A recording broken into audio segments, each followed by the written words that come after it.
Yo, what's up, moi c'est Matt et bienvenue dans une nouvelle vidéo. J'espère que vous allez bien et aujourd'hui je vous propose de continuer à découvrir ensemble les objectifs de la gamme RF, notamment avec les objectifs que je considère comme incontournables, mais aussi et surtout la Sainte Trinité. Bien sûr, avant de commencer, pensez à mettre un pouce bleu à cette vidéo et surtout, si ce n'est pas déjà fait, à vous abonner et mettre la cloche.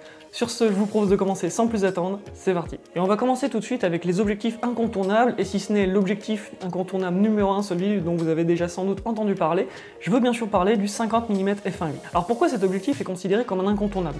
Premièrement, je vous dirais que c'est surtout parce qu'il offre déjà une focale entre deux os. C'est-à-dire que 50 mm, c'est entre le grand angle, donc c'est-à-dire vers 15-24 mm, mais aussi entre les débuts des téléobjectifs, c'est-à-dire vers 70-100 mm. Mais surtout, pour moi, le point numéro 1 qui fait que cet objectif est un incontournable, c'est que celui-ci n'est vraiment pas cher, et surtout qu'il offre une très grosse ouverture à f1.8, ce qui vous permettra vraiment de faire énormément de choses, en passant par la photo de portrait, la photo de paysage, et pour moi, quand vous cherchez à acheter un boîtier, il faut absolument prévoir dans votre budget l'achat d'un petit 50 mm 1.8, puisque c'est une des optiques les plus polyvalentes que je connaisse. Et pour accompagner le 50 mm dans les objectifs incontournables, on retrouve son petit frère, le 35 mm f1.8 macro. Une fois de plus, c'est une optique extrêmement polyvalente, mais qui, vous l'aurez compris, tire un peu plus sur les grands angles. Mais surtout, vous retrouvez quand même une certaine polyvalence comme sur le 50 mm f1.8, mais surtout pour moi, un avantage de cet objectif, c'est qu'il est macro, et donc il vous permettra de faire votre mise au point beaucoup plus proche qu'un objectif classique.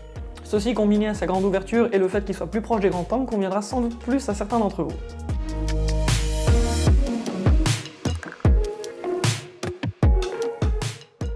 Et maintenant, pour continuer cette vidéo, je vous propose de parler de la Sainte Trinité. Alors, la Sainte Trinité, c'est quoi? Eh bien, il s'agit de 3 objectifs, en réalité, je dirais plutôt 4, et vous allez comprendre pourquoi, qui vous permettent à peu près de faire tout et n'importe quoi. Parmi ces optiques, vous retrouvez notamment le 15-35 2.8, le 24-70 2.8 et le 70-200 2.8.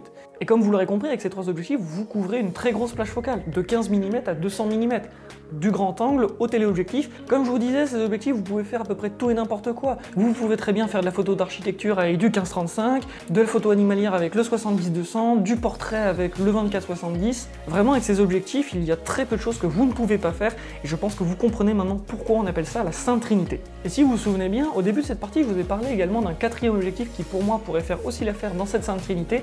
C'est un objectif qui est vraiment exclusif à la gamme RF de chez Canon. J'en ai déjà parlé dans ma vidéo précédente, il s'agit du 28-70 f2.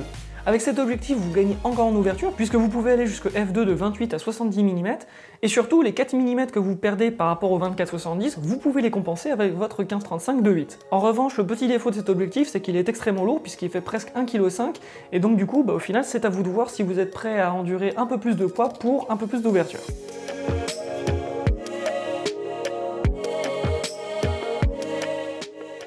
Bref, voilà qui termine cette vidéo. Comme d'habitude, vous retrouvez toutes les informations relatives à ces objectifs dans la description. Et surtout, si vous avez encore des questions vis-à-vis de ces dernières, je vous invite à me les poser directement en commentaire. Pensez au pouce bleu et si ce n'est pas déjà fait, à vous abonner et mettre la cloche.